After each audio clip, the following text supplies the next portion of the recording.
pardon the hat.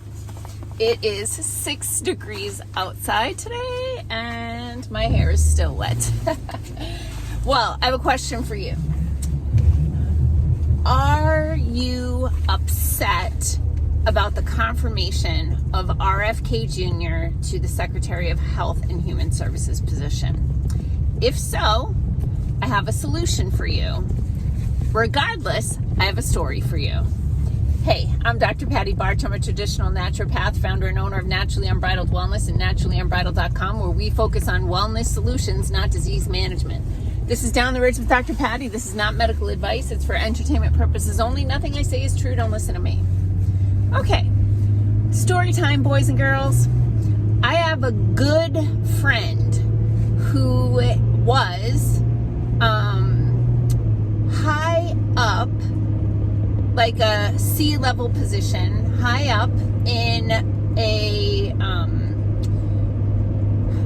huge hospital network.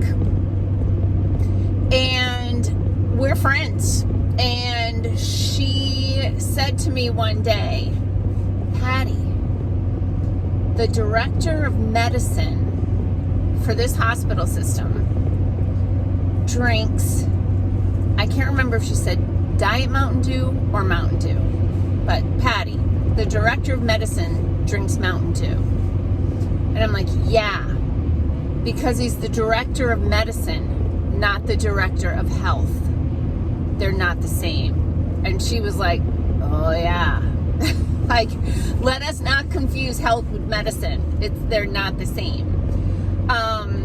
So I posted a screenshot this morning doing a little research before I did this video because I'd heard a statistic and I wanted to just confirm, like, am I on the right track here?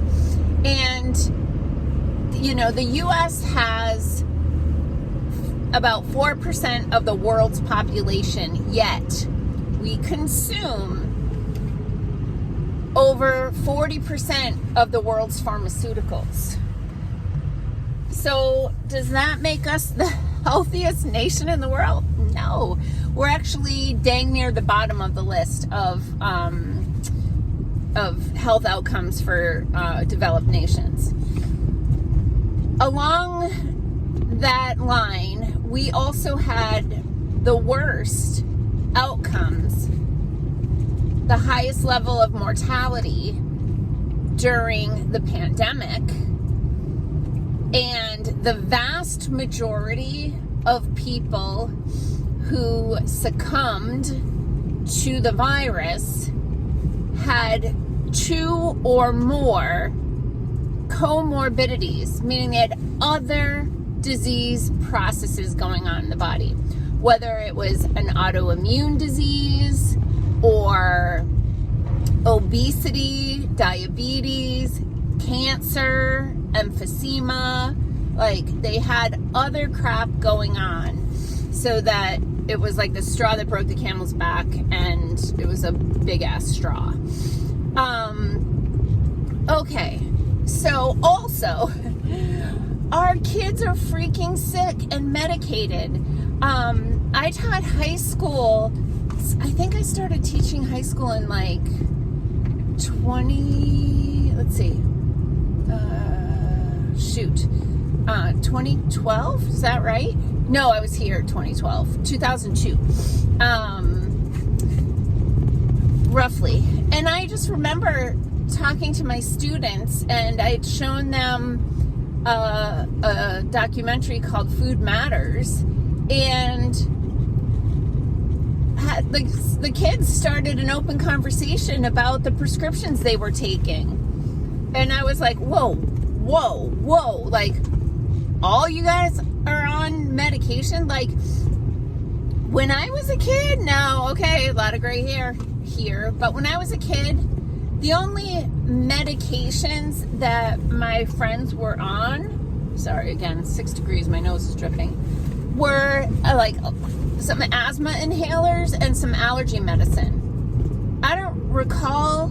And then Midol was the big thing for period cramps when I was a kid, right? Like, those were the only things that my friends were taking.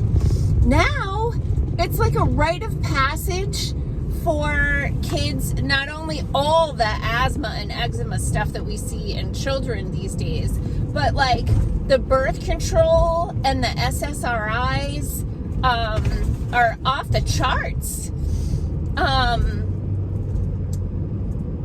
And we have an epidemic of chronic disease. Oh, my thing is falling, sorry. We have an epidemic of chronic disease, and we've got to change things about that.